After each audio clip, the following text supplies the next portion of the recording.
Pai amado, em nome de Jesus nós chegamos diante de Ti, Senhor, nessa noite. Nós queremos Te adorar, nós queremos, Senhor, Te exaltar, nós queremos glorificar o Teu nome, Senhor. Nós queremos mergulhar na Tua palavra, na verdade da Tua palavra. Vem Espírito Santo e ministra no nosso espírito. Vem Espírito Santo e nos ajude, Senhor. Que tudo aquilo que nos impede de entender o Teu Evangelho, a Tua palavra, nós queremos levar agora cativos à cruz de Cristo. Cada pensamento, cada mentalidade, tudo aquilo, Senhor, que nos impede de entender, compreender e discernir a Tua palavra, nós levamos à cruz, em nome de Jesus. Em nome de Jesus. Amém? Nós vamos abrir a palavra de Deus em Atos capítulo 2. Atos capítulo 2, verso 17. Atos 2, 17. Vamos ler o 16. 16 e 17. Que diz assim: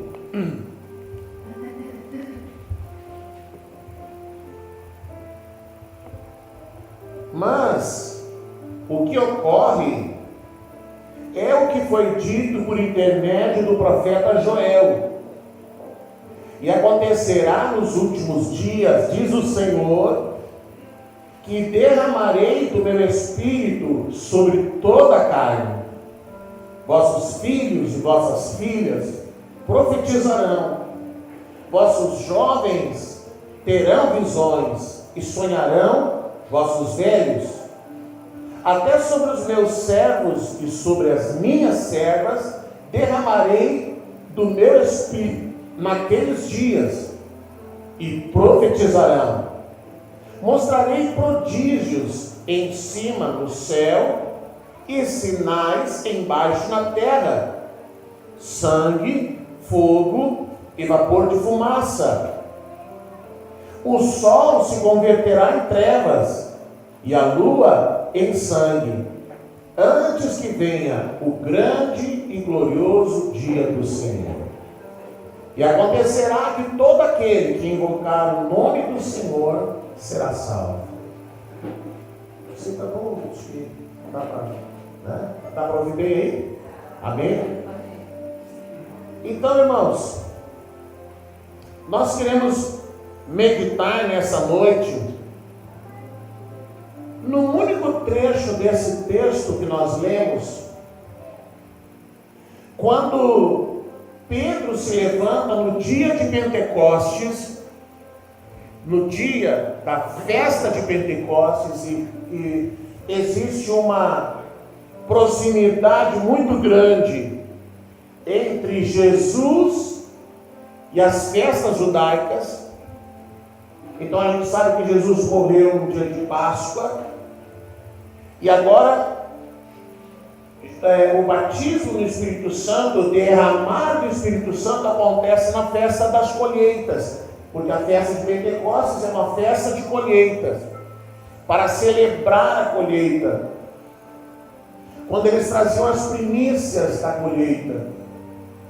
E justamente o Espírito Santo vem na festa da colheita para nos sinalizar que precisamos da ação do Espírito Santo para que haja uma colheita de almas, de vidas. Mas quando isso acontece, a gente precisa lembrar que foi a primeira vez, é o primeiro derramar do Espírito, vamos dizer as primícias do derramar do Espírito. Até aqui, eles nunca tinham tido uma experiência como esta. A palavra diz que quando Jesus encontrou os discípulos, logo após a ressurreição, Ele soprou sobre eles o Espírito Santo. Mas agora, em Atos capítulo 2, o Espírito Santo vem sobre toda a igreja, sobre todos aqueles que estavam reunidos naquele dia. Nós também sabemos que nos 10 dias que se seguiram entre a ascensão de Cristo e o derramar do Espírito, esse grupo foi se reduzindo. Porque a palavra diz que Jesus ficou 40 dias depois da ressurreição. Ele esteve 40 dias ensinando apenas os discípulos, os apóstolos, os mais chegados, acerca do reino. 40 dias, um intensivão de reino, por 40 dias. Quando chegou o 40º dia, esse termo 40º, é algum professor de português, quando completou os 40 dias, Jesus foi levado aos céus. Tem bastante professor aqui, ninguém só fala, às vezes está certo, 40º, está certo? Então, quando se completa esse 40º dia, Jesus é levado à glória, ele diz: vocês fiquem aqui, fiquem em Jerusalém, até que vocês recebam o poder. Eles continuam. Naquele dia eram 500 pessoas. Cerca de 500 pessoas presenciaram Jesus ser levado para o céu, na presença de todos eles. Se eu não me engano, no Monte das Oliveiras, o Bíblia, quem gosta mais de estudar, é Monte das Oliveiras. Então, ele é levado à glória. E os anjos, os varões, aparecem dizendo: não, do mesmo jeito que vocês viram ele subir, vai voltar e dar as orientações ali. E essas pessoas ficam por mais 10 dias orando. Só que de 500, agora eles tinham 120. Nós vamos dizer que tivesse mais, porque sempre eles contam só os homens. Mas de 500 baixou para 120. E sobre esses 120, o Espírito Santo se derrama. E aí acontece aquela conversa entre a população que está ali em Jerusalém, como sendo a festa. Os judeus vinham de várias localidades. E Jerusalém, como tem os muros, é uma cidade que ela tem uma acústica muito boa. Ela tem uma acústica muito legal, a cidade tem uma acústica muito legal. Eu lembro que quando a gente esteve neste lugar aqui no cenáculo, e nós estávamos em 42 pessoas, e aí a gente teve uma ministração, e aí começamos a orar. E nós começamos a orar, o lugar não era muito menor do que isso aqui, mas um lugar de alvenaria, com uma boa acústica. E 42 pessoas começaram a orar, e lá não deu uns 10 minutos, já estava lá a polícia dentro do lugar, porque não podia fazer barulho. E lá em Jerusalém, Israel, não tem polícia civil, polícia militar, tem a polícia, o exército de Israel que faz o policiamento. Então logo entrou lá um soldado armado pedindo que parasse o barulho da oração. E nós estávamos em 40, agora você imagina 150, 200 pessoas orando. A cidade inteira, ela ficou tomada por aquele barulho, todo aquele barulho de oração, de pessoas orando, de pessoas cheias do Espírito. E aí começa aquela história: não, mas eles estão bêbados, essa hora da manhã, 9 horas da manhã. Quando então o apóstolo Pedro se levanta e ele vai defender, ele vai explicar o que aconteceu, ou o que estava acontecendo. E ele começa explicando, ele começa dizendo, no verso 14: então se levantou Pedro com os 11, e erguendo a voz, advertiu-os nestes termos: varões, judeus e todos os habitantes de Jerusalém, tomai conhecimento disto e atentai nas minhas palavras. Estes homens não estão embriagados, como vindes pensando, sendo esta a terceira hora do dia às 9 horas da manhã. Mas o que ocorre é o que foi dito por intermédio do profeta Joel. Ele disse: o que vocês estão vendo é o cumprimento da palavra do profeta Joel. Então ele começa a citar a palavra do profeta Joel, e ele começa exatamente desse ponto: e acontecerá nos últimos dias. E ele fala as outras coisas, ele vai citando essa profecia, mas ele começa dizendo: e acontecerá nos últimos dias. E a pergunta que nós queremos responder nessa noite: quando começou a contar os últimos dias? Quando começou a contar os últimos dias? Porque quando nós falamos de últimos dias, últimos tempos, nós somos tentados a pensar que ainda há muito tempo. Nós somos tentados a pensar que quem vai viver os últimos dias são nossos filhos, nossos netos, que está muito longe de se viver os últimos dias. Que isso não é para agora, que isso não é para o nosso tempo, que ainda existem coisas para acontecer. Nós não estamos nos últimos dias. E nós vamos ver na palavra de Deus que, na verdade, quando o Espírito Santo veio sobre a igreja, 50 dias após a morte de Jesus, eles já estavam vivendo os últimos dias.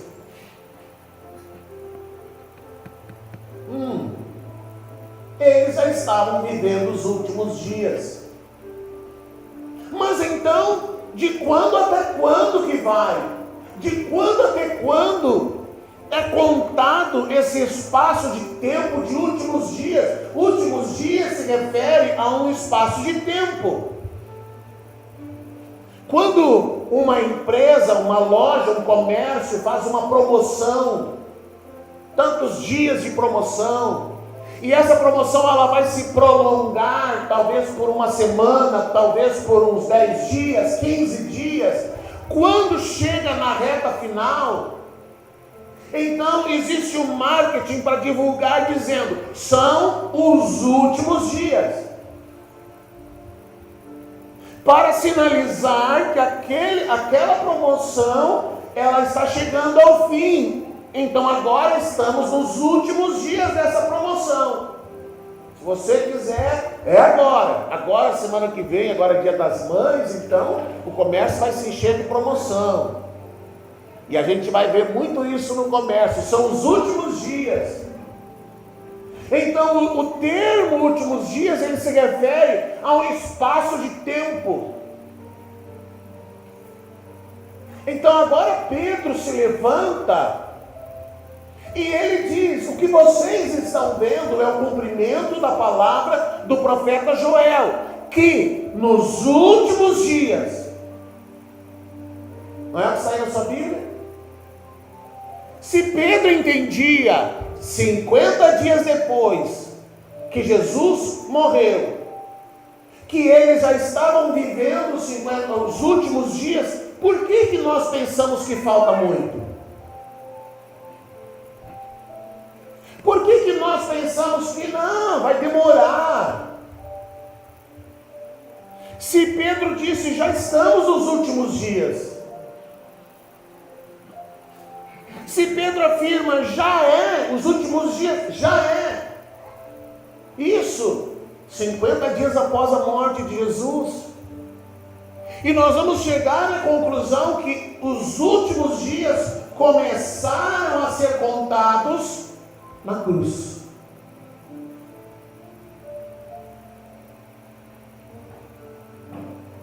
Os últimos dias começaram a ser contados na cruz. Na cruz. Na cruz que foi contada, que começou a contar os últimos dias. Vamos ver o que mais.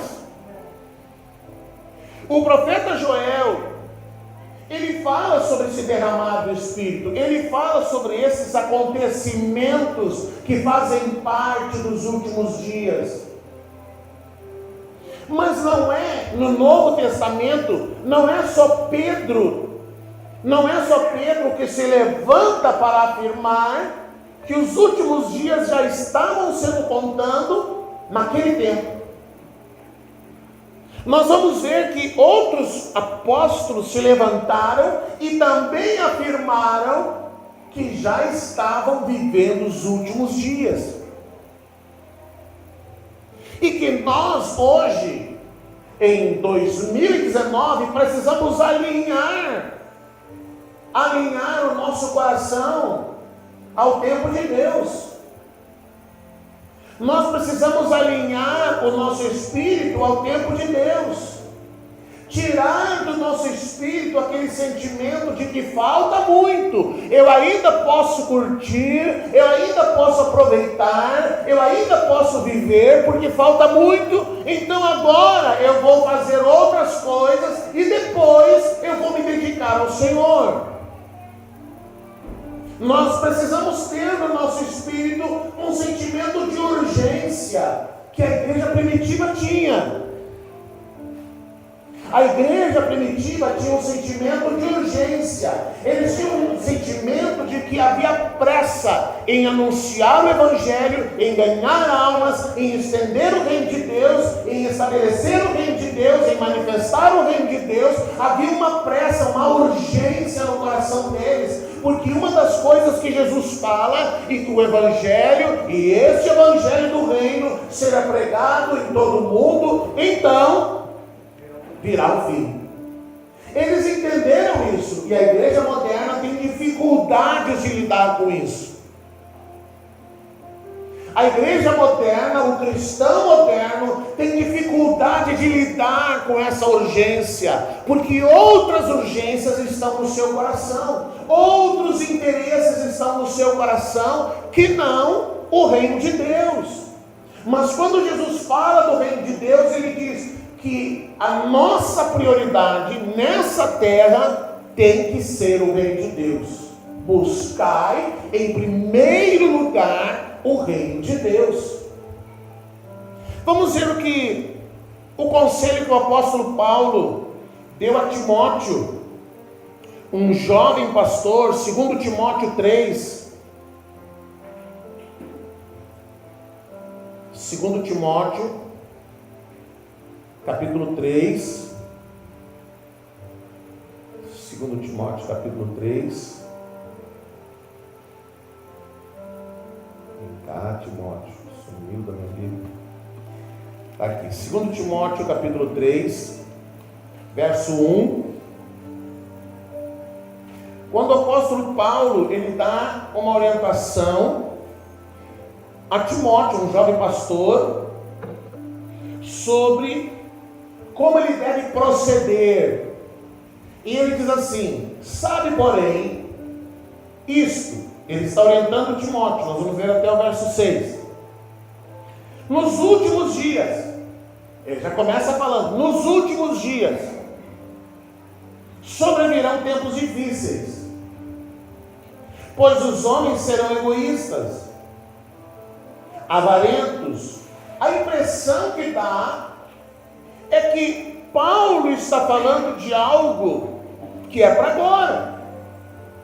A impressão que dá, que Paulo vai citando essas coisas, que ele está falando de uma sociedade que não existia naquele tempo. E que ele está falando de algo que é para uma sociedade que viria a existir. Mas veja bem, ele diz, sabe porém, isso, nos últimos dias sobrevirão tempos difíceis, pois os homens serão egoístas, avarentos, jactanciosos, arrogantes, blasfemadores, desobedientes aos pais, ingratos, irreverentes, desafeiçoados, implacáveis, caluniadores, sem domínio de si, cruéis, inimigos do bem, traidores, atrevidos, enfatuados, mas amigos dos prazeres, mais amigos dos prazeres que amigos de Deus, tendo forma de piedade, negando-lhe, entretanto, o poder. Foge também destes. pois entre estes se encontram os que penetram sorrateiramente nas casas e conseguem cativar mulherinhas sobrecarregadas de pecados, conduzidas de várias paixões. A pergunta é: o apóstolo Paulo está falando isso no presente? No futuro? Ele está se referindo a isso como um futuro distante? Não. Ele diz: nos últimos dias vai ser assim. E você tem a impressão que ele está falando do que a gente vê hoje. É exatamente isso que nós vemos. Nós vemos uma sociedade corrompida. Sabe, querido, nós precisamos entender que se você olhar hoje para uma sociedade, um lugar, uma sociedade corrompida, destruída, destituída de um conceito do que é certo e errado, uma sociedade destituída de retidão, onde o homem expressa os seus mais baixos instintos, você vai dizer: meu Deus, isso é o fim do mundo. Mas olhe como era Sodoma e Gomorra, que a palavra de Deus diz: o seu pecado chegou até mim, o seu pecado chegou até a minha presença. E que quando eles viram aqueles dois homens chegando, estrangeiros, para visitar Ló, os homens da cidade foram à porta da casa de Ló e disseram: coloca esses homens aqui fora, porque nós queremos abusar deles. Uma sociedade corrompida, as cidades de Sodoma e Gomorra, não é uma cidade, são duas. E que Deus diz: eu vou destruir, porque o seu pecado chegou até mim. Então, se nós olharmos hoje para uma sociedade e nós vemos uma sociedade corrompida, não pense que isto é um privilégio desse tempo. Quando nós vemos os crimes brutais, principalmente os crimes sexuais, e aquilo nos choca, não pense que isto é um privilégio desse tempo. Já existia, sempre existiu. Então, quando Paulo fala dos últimos dias, ele diz: olha, sobrevirão tempos difíceis. Não são tempos difíceis que nós estamos vivendo? São. E aí, quando ele dá essa orientação a Timóteo, ele diz lá no verso número 5, ele encerra o verso número 5 dizendo: foge também desses, fuja, se afaste desse tipo de pessoa. E aí no verso número 6, ele diz: pois entre estes se encontram. Se ele estivesse falando no futuro, ele diria: pois entre estes se encontrarão. Ele diz: entre estes se encontram, agora, já existe agora. Então, tanto Pedro quanto o apóstolo Paulo, eles já tinham o entendimento que os últimos dias já estavam sendo vividos por ele. E por que você acha que não está vivendo os últimos dias?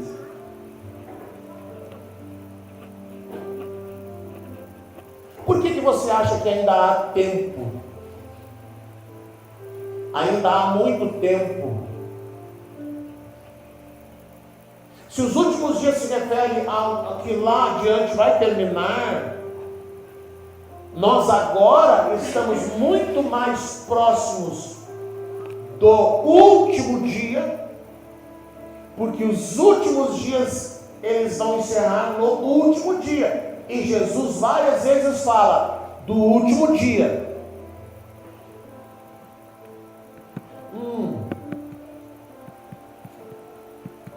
O que mais que diz a palavra? Hebreus capítulo 1, verso número 1.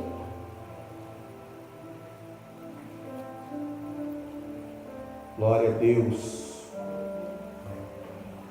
Hebreus capítulo 1, verso 1. o que o Senhor fala através do autor do livro da carta aos Hebreus. Havendo Deus outrora falado muitas vezes e de muitas maneiras aos pais pelos profetas, havendo Deus outrora falado, outrora no passado, falado muitas vezes e de muitas maneiras aos pais pelos profetas, nesses últimos dias, nos falou pelo Filho. Nos últimos dias, Deus nos falou pelo Filho, a quem constituiu herdeiro de todas as coisas, pelo qual também fez o universo. Os últimos dias. Nos últimos dias, ele falou pelos profetas. Antes, ele falou pelos profetas, mas agora, ele nos fala através do seu Filho. Quando começou os últimos dias? Na cruz. Quando vai terminar os últimos dias? Jesus fala sobre isso. Mas nós precisamos entender que a partir da cruz, o relógio de Deus, o cronos de Deus, o tempo de Deus para o homem, o cronômetro de Deus que sinaliza o fim, ele foi acionado. E hoje, todo o desejo do Pai, todo o propósito do Pai, ele está concentrado em duas coisas: edificar a igreja e expandir a pregação do Evangelho do Reino. Hoje, o propósito de Deus está dividido nessas duas coisas: ganhar homens e edificar homens, ganhar homens e edificar homens, ganhar homens e edificar homens. Mas há uma urgência no coração de Deus. Há uma urgência nos céus, porque os últimos dias estão chegando ao fim, estão se terminando. E às vezes nós fazemos a nossa agenda, e nós incluímos em nossa agenda tantas coisas, menos o reino de Deus. Nós fazemos a nossa agenda como fez aquela viúva, que Elias chega para ela e diz: você vai lá e prepara aquele bolo e prepara um para mim. E ela diz: não, eu tenho para mim e para o meu filho. E deu. Não havia espaço na mente, na ideia, na agenda daquela mulher para o reino de Deus. E muitas vezes a agenda das pessoas é assim: há tempo para todas as coisas, menos para o reino de Deus. Você nunca parou para pensar por que a igreja primitiva ela suportou uma pressão extraordinária e se manteve de pé? Qual era o segredo da igreja primitiva? O que é que fez com que a igreja primitiva se mantivesse firme? Qual era a metodologia? Qual era a forma de ação da igreja primitiva? Uma coisa principal: eles se reuniam todos os dias. Todos os dias. Todos os dias eles se reuniam, todos os dias eles se encontravam, todos os dias eles adoravam ao Senhor, todos os dias eles oravam, todos os dias eles se reuniam na casa de um, na casa do outro, num lugar, no outro lugar. Não havia dia assim: não, hoje é meu dia de folga, hoje eu vou assistir um filme, hoje eu vou ficar parado, hoje eu não vou fazer nada. Não havia essa mentalidade na igreja primitiva. Havia pressa no coração deles. E às vezes, no tempo moderno, nós vemos as pessoas com dificuldades de se manterem firmes no Senhor. Mas um dos motivos está exatamente aqui: a questão da frequência, a questão do tempo em que estão em comunhão estão se reunindo de quanto em quanto tempo?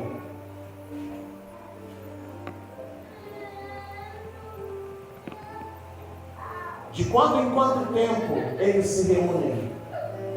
De quanto em quanto tempo eles buscam ao Senhor? Quanto tempo é destinado para Ele? Quanto tempo é destinado para buscá-lo? Quanto tempo é destinado para estar diante dEle? Porque às vezes a pessoa diz, não, mas eu não posso, não dá. Mas nos outros 7 dias não há tempo para o Senhor? Não há tempo para buscar ao Senhor? Não há tempo para estar com Ele? Então nós encontramos uma igreja fortalecida, uma igreja cheia do Espírito, uma igreja em que as pessoas iam para a morte sorrindo, uma igreja em que as pessoas se deixavam morrer para alcançar uma glória maior, e que quando um familiar, alguém era preso para ser levado ao cativeiro e certamente morrer, eles glorificavam ao Senhor por isso. Mas a igreja moderna não há pressa, não há, parece que falta um gás. Há tempo para todas as coisas, menos para o Senhor. E quando o reino de Deus não é uma prioridade em nosso coração, quando o reino de Deus não é uma prioridade em nosso espírito, nós encontramos então, de um modo geral, pessoas fracas, doentes, porque falta alimento. Por isso que a palavra diz, há muitos fracos e doentes, porque falta alimento, falta sustento, como diz os antigos, falta substância, falta força.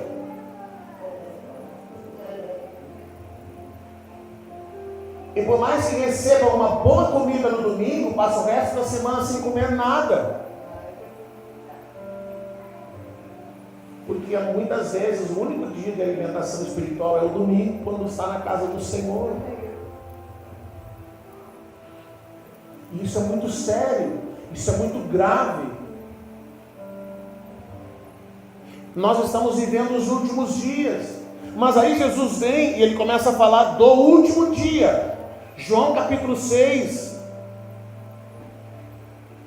João capítulo 6. João 6, verso 39.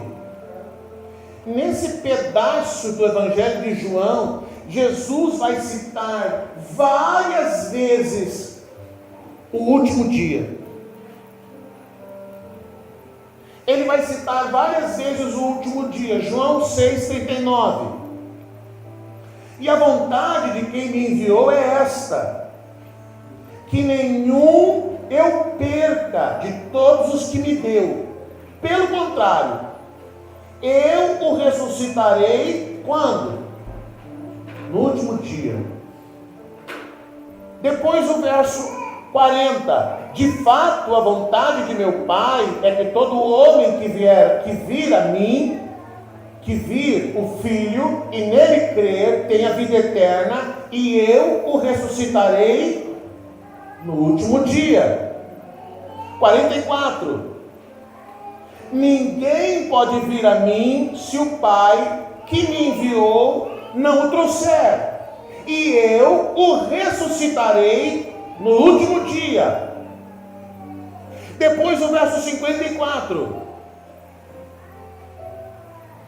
Quem comer a minha carne e beber o meu sangue tem a vida eterna, e eu o ressuscitarei no último dia. Quando é o último dia? Quando é o último dia? Você não arrisca um chute? Quando é o último dia? Quando Jesus vier. Quem vai ser ressuscitado quando Jesus vier? Quem morreu nele, em Cristo. Então, os últimos dias, eles começam na cruz e terminam com a volta de Jesus. Começa na cruz e termina na volta de Jesus. E o último dia, o dia da volta de Jesus, é o dia em que Ele vai ressuscitar todos que morreram nele. Você, eu, todos nós. Amém?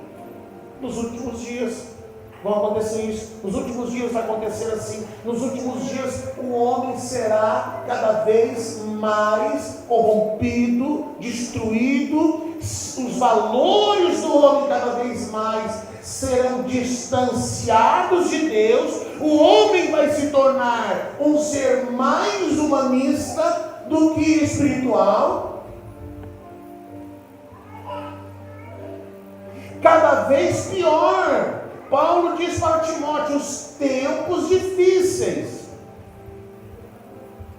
Tempos difíceis. Tempos difíceis para quem quer pregar o Evangelho. Tempos difíceis para quem quer viver o Evangelho. Tempos difíceis para quem quer andar com Deus. E nós estamos justamente estudando sobre isso, sobre a constituição do reino de Deus, onde o desejo de Deus o Pai é que a sua igreja seja diferente do mundo. Então o desejo de Deus, e aqui está, o desejo de Deus para a sua igreja é que nos últimos dias, a sua igreja, ela possa ser tão diferente do mundo, e que ela possa ser tão separada do mundo, quanto a água e o óleo. Seja tão diferente do mundo, tão separado do mundo, tão cheio de Deus, que ao olhar para a igreja, se precisa ver a diferença. Então, se nós olharmos para o que Paulo fala, se nós olharmos para o que Hebreus fala, se nós olharmos para o que Pedro fala, nós vamos ver esse tempo, os últimos dias, são dias ruins, são dias difíceis, são dias complicados, os homens são avarentos, e toda aquela lista, os homens cada vez mais orgulhosos de si, cada vez mais cheios de si. Mas por outro lado, Atos capítulo 2, verso número 17, diz que nos últimos dias, Deus vai encher a sua igreja do seu Espírito. Nos últimos dias, eu derramarei do meu Espírito sobre toda a carne. Não haverá distinção entre gentil, judeu, branco, negro, preto, qualquer cor. Não haverá distinção de classe social. Não haverá nenhuma distinção. Toda a carne estará apta a ser cheia do Espírito. Então o desejo de Deus é que nesses últimos dias a igreja seja como uma ilha, seja como uma cidade de refúgio. O Antigo Testamento fala de cidades de refúgios, lugares onde uma pessoa que cometia um crime e ela seria punida com a morte, ela podia fugir para uma cidade de refúgio. E se ela estivesse na cidade de refúgio, ela estava protegida, isenta. E o objetivo de Deus é que a igreja seja uma cidade de refúgio, onde um pecador possa ir buscar salvação. Onde o pecador possa buscar salvação. Onde os filhos de Deus possam ser cheios do Espírito Santo. Um lugar onde caráter, conduta, onde sentidos, onde tudo aquilo que é humano vai estar sendo dominado pelo Espírito. Onde os nossos sentidos vão estar sob o domínio do Espírito. Onde a nossa carne vai estar sob o domínio do Espírito. E onde essa carne vai ser confrontada pela palavra. E onde o Espírito Santo vai nos capacitar a viver num mundo corrompido. Por isso que Jesus fala: vocês estão no mundo, mas não são do mundo. Você está no mundo, mas você não é do mundo. Você precisa trabalhar, você precisa estudar, você precisa se qualificar, Você precisa ganhar o seu sustento. Você está no mundo, mas você não é do mundo. Você não é do mundo. E a gente precisa cuidar para que o nosso coração não se encha de uma agenda em que o Senhor não está incluído. Não se encha de interesses que o Senhor não está incluído. Amém? Nós estamos nos últimos dias. Nós estamos vivendo os últimos dias. E o último dia já está à porta. Há um tempo atrás, os teólogos criaram um relógio de Deus. Não sei se você já ouviu falar do relógio de Deus. E esse relógio de Deus, ele foi construído com base em todas as profecias que precisavam se cumprir até a volta de Cristo. Alguns anos atrás, esse relógio de Deus faltava 5 minutos para meia-noite, porque a palavra diz: à meia-noite o noivo vem. Mas recentemente, eles atualizaram o relógio de Deus e faltavam alguns segundos. Você não se surpreende com isso?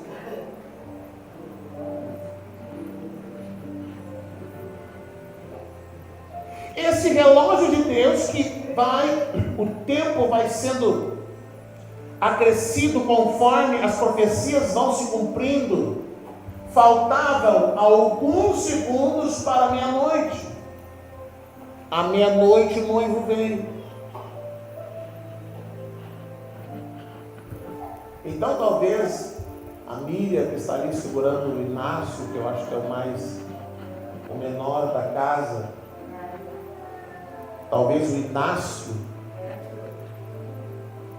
não alcance a sua adolescência. Talvez o Inácio não passe da primeira infância.